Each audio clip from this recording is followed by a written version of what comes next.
Welcome to the You're Not Crazy podcast, hosted by Jessica Knight, a certified life coach who specializes in healing from narcissistic and emotional abuse. This podcast is intended to help you identify manipulative and abusive behavior, set boundaries with yourself and others, and heal the relationship with yourself so you can learn to love in a healthy way.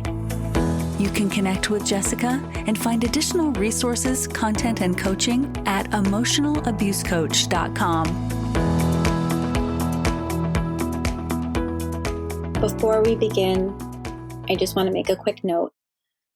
At the end of this episode, I spend the last 4 minutes walking through the way people work with me and where to find resources, my links, and my courses. If you are a returning listener or are already a client, you can absolutely skip that part.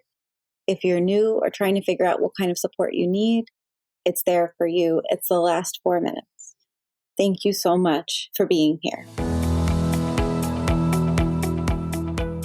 If you follow me on Instagram, you have likely seen not only the immense amount of Knicks content that I posted that has nothing to do with the topic that I work on, but also I've posted a little bit about what that actually all means to me and why it hits. And it hits for a lot of reasons. And it is partly due to my trauma growing up and the one thing that kind of kept me going. Another part of it has to connect to the generational aspect of my brother, my daughter, and me, all in different generations. My brother is only 30, or not even 30. He's not even 30. He's 28. And he didn't experience Patrick Ewing. He was a year old. Patrick Ewing was injured for the 99 finals against the Spurs. And as much as I think many people listening to this probably don't care at all about this, I think that there's something in it that it's almost like if you allow an experience to help you process something or heal something, then it can. And I didn't realize what this was all doing to me, honestly. I'm not somebody that gets overly emotional with sports. I'm a Dallas Cowboys fan, and that should say enough. But I built my whole professional life around, staying regulated, not being swept away by all the emotions and all the currents. But the truth is that I'm a Pisces and I also am really freaking sensitive inside. And as much as I try and hide it, as much as I try and suppress it at times, I think the truth is that at my core is I move through a lot of those feelings a lot, but I am actually quite sensitive, and that every once in a while, something hits me and hits me big. And I think sometimes it just opens up a bubble of something that maybe I wasn't feeling. And I think because I spent so much time in my life crying, seriously, I think I was 30. Yeah, I think I was 30. My daughter was 1. I remember getting Botox because I felt like I just wanted to hide my crying lines, the forehead lines that start to just sort of come in. And my life has been pretty rough. So to get me to really cry, to get me to break down, usually it really hits me, or it has more of this prolonged feeling. And sometimes I think things can crack you open in ways that you didn't expect. And many aspects of the Knicks winning the finals and the connection with Patrick Ewing being there really cracked me open. And for anyone that has no idea what I'm talking about, you probably won't find this podcast meaningful, and I'm sorry. But there's a moment where at the end, there's a picture, it's all over the internet, where Patrick Ewing hugs Karl Anthony Towns, and you could see him just I can't tell if he's crying, but you can tell that there's just so much there. And it was so emotional because Patrick Ewing never got the ring. And I remember as a kid wanting him to get it so badly. Like I remember I was a tomboy and a lot of my self-worth was tied up in sports, specifically basketball. And I wanted so badly for him to get that. Like it felt like it mattered, like that I was connected to it in some way. And in a way, I almost suppressed that memory because there was so much abuse when I was growing up that I had to keep pushing down parts of myself. I stopped playing basketball because, truthfully, I started smoking pot and smoking cigarettes in 8th grade and trying to do whatever I needed to do to get the hell out of like whatever life I had but I also didn't have any support. I didn't have anyone to take me to games, but there's all these photos and there's all these, pieces of my life that are saved where I'm in a Knicks shirt, but I've always had this connection. I've always been naturally inclined to like sports. It could be a little bit of like, it's the only thing that my stepfather did. The only time he'd pull his face away from his computer was to yell at me or to watch something. But I also think that it's been a way that I have found a bit more of myself. And a lot of times it's been football. Now, it's been for the last couple years, especially as my daughter is watching it and the Knicks have kind of like been doing much better. It's been more of that. And it's like a thing that within probably the past 5 years or so, I've always been invested in playoffs, but I wasn't as invested as I was when I was a kid. Maybe there was some trauma there, but the last 5 years and watching this team get built and watching how excited it makes my brother and going to games with my daughter and watching how locked in she gets and learning about the players and finding a little bit of my old self again. And maybe it's a self that I didn't know was there. And the day after the finals, I was flying back from San Antonio from the game. And I was in the airport and I was on Instagram watching every single reel that I could of the game that I literally was just at the night before. And Karl Anthony Towns described the moment of that hug with Patrick Ewing and said it was so amazing to see how this win healed so many people in New York, fan-wise and even to the alumni and Patrick. He said, when I hugged Patrick, it was like he finally was able to exhale and see a trophy in a Knicks jersey. That gave me the immediate chills. And then it came to finally be able to see Larry O'Brien in his hands and not in Michael Jordan's and all these other people's hands. I mean, there was so much healing that I was stunned. And if one are me, or two have been taking in any of this content like online or anything and seeing kind of like the craziness that New York has come in the rally around the Knicks, you can tell there's so many people that their inner child got something that like it wanted, it fought for, and maybe, and like I know for me, I thought I was never going to see it. I don't know why. Like this team's really good, but we've come up short so many times. And one of the most beautiful things that I've seen is people talking about like going to the parade, the championship parade, and people posting pictures of their younger selves. Like I'm not going. My older self isn't going.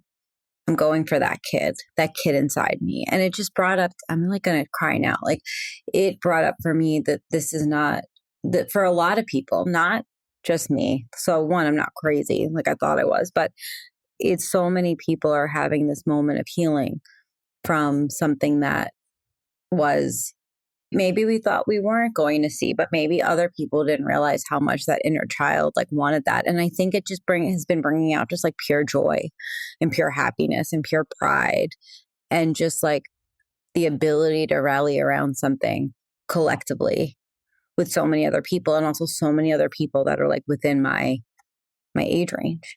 And I guess I just didn't expect to feel it in my own body the way that I did. Patrick Ewing played 15 seasons in New York.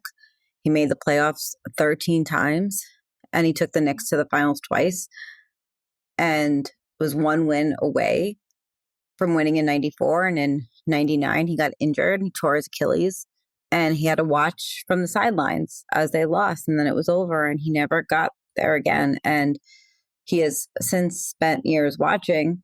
Now he's part of the Knicks administration, but the Knicks had not won a championship since 1973. Like, that's a very long time, 53 years. It's not just a sports drought. That's like a generational wound for some people. And Ewing represented something, I think, something like powerful for New York. And I'm one of those people.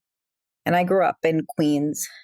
I lived in Whitestone, Regal Park, Forest Hills, and the Knicks were not just a team, but they were like this like backdrop. There's like a language of belonging in New York that only certain things can make you feel like you belong somewhere. And the Knicks represent that, especially since Penn Station is connected to Madison Square Garden. And as I mentioned, my stepfather was not a safe person. I had begged my mom not to marry him even at 7 years old, but she did anyway. And what followed that were years of the kind of environment that teaches you to make yourself feel very small and stay that way, and to avoid contact, and to avoid being happy, because your happiness becomes a tool that can be used against you. So at a very, very young age, I learned I couldn't be happy. I then learned I couldn't be proud of myself. And I then learned that when I felt good about something, that I should just feel bad about it.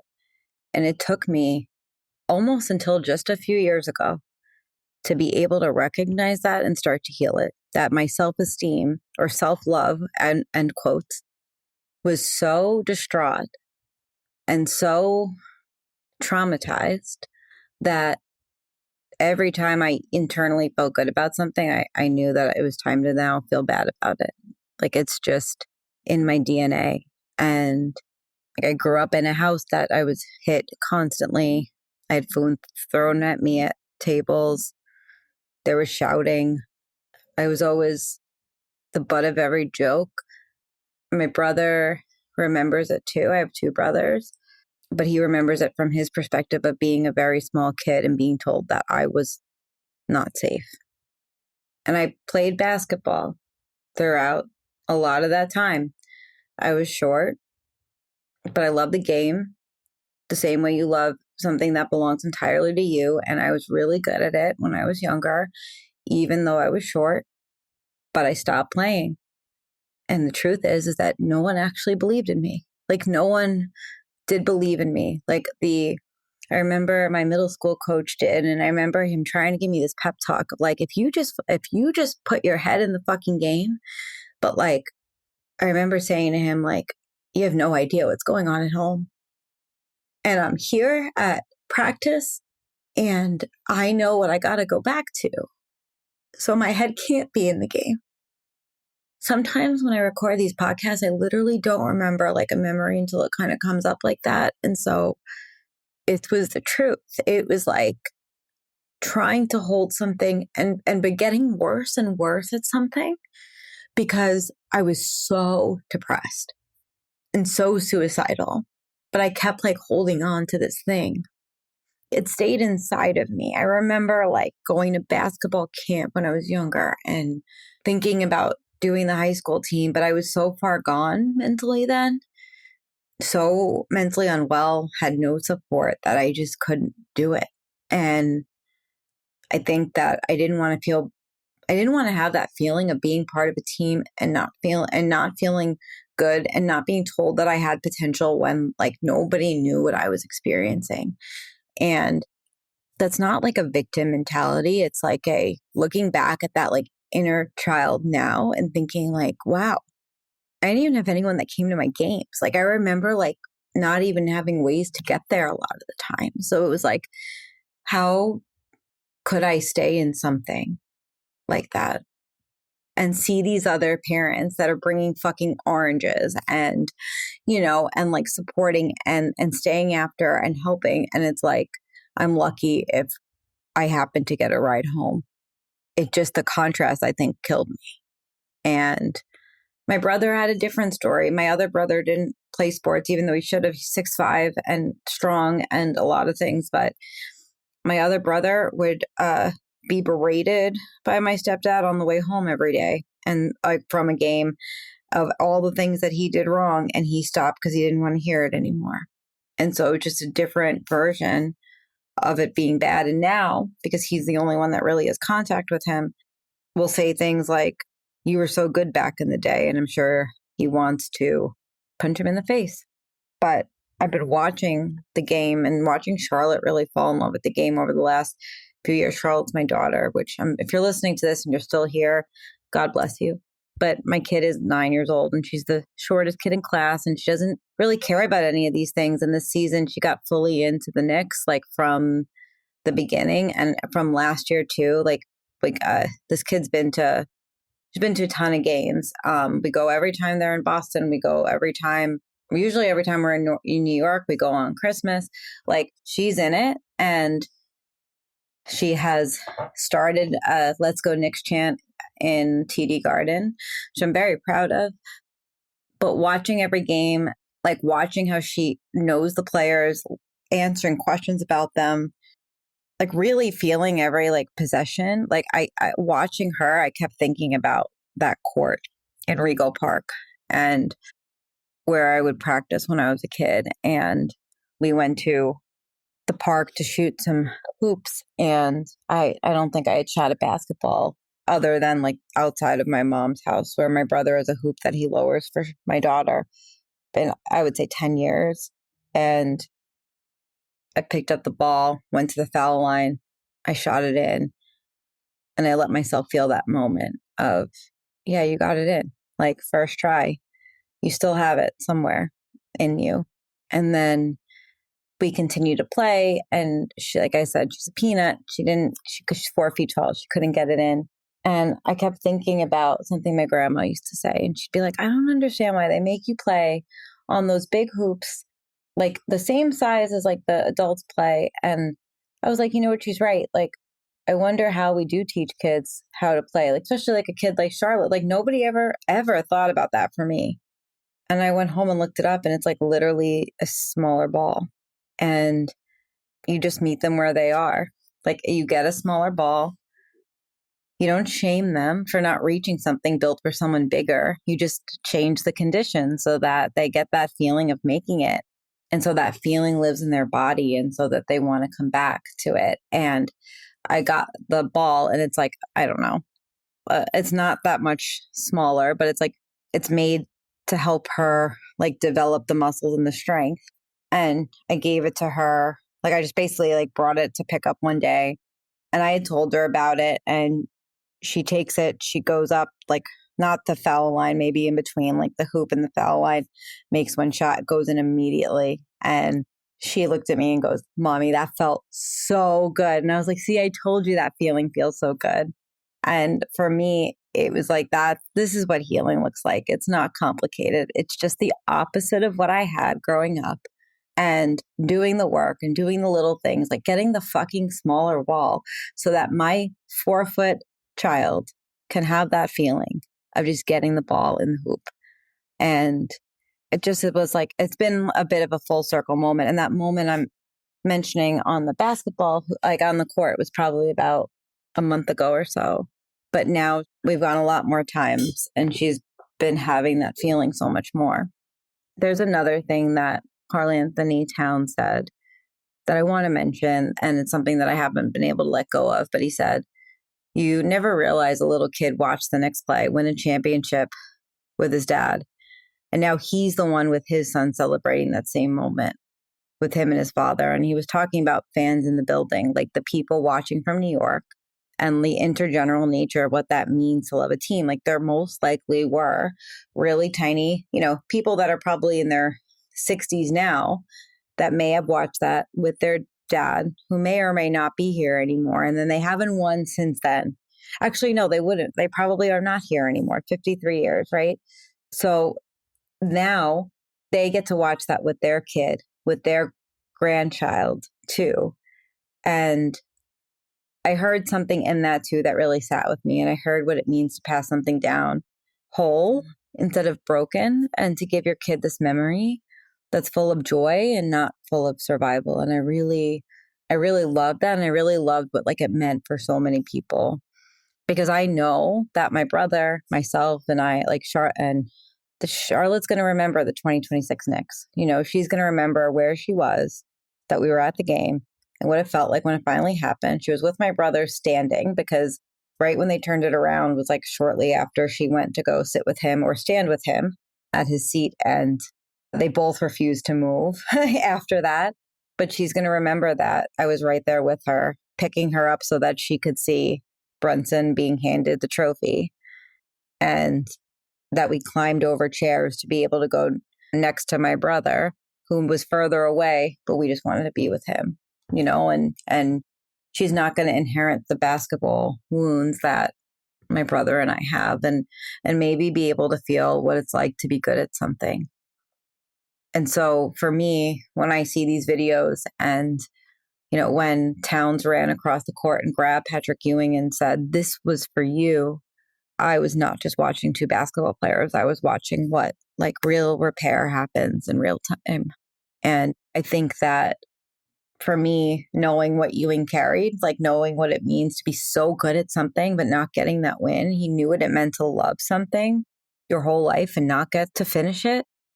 He didn't crash that interview to celebrate himself. He crashed it to say, "You're part of this. This belongs to you," and gave Ewing something back that no one could take away anymore. It's like, I think sometimes, and I think it's very evident in this podcast, you don't realize how much you've been holding your breath until someone gives you permission to let it go. And this one hit different and healed something in so many of us, and something old, something that has been waiting such a long time to come out. And not because basketball's therapy, but it's like because witnessing repair does something in your body that's real, and the joy that it's brought out of people is also real. You know, 53 years passed with like a whole city waiting for this moment to happen. And I think it's really special. I appreciate you listening to this. I know this is a diversion from my usual content, but it's also not, because healing's not linear. And I have never said once that I'm healed. I know, and most of my wounds are childhood, because it has been really painful to go back into them, but it's been getting a bit easier. And I also think that it is my job to talk about it, because I feel like I've been given permission from others to heal without those words being said, just by them sharing their stories. And I know that I am not the only kid that was abused in their childhood and has had to figure out how to be a human being. So thank you for listening to this one. Off the mark, Anunoby the rebound. It's over. It's over. Knicks fans, this is not a dream. Your long, long wait has ended. Go ahead and cry. After 53 years, the Knicks are finally NBA champions once again. If this episode resonated and you're realizing that what you're dealing with isn't just stress or miscommunication, there are ways to get support that don't minimize what you're experiencing.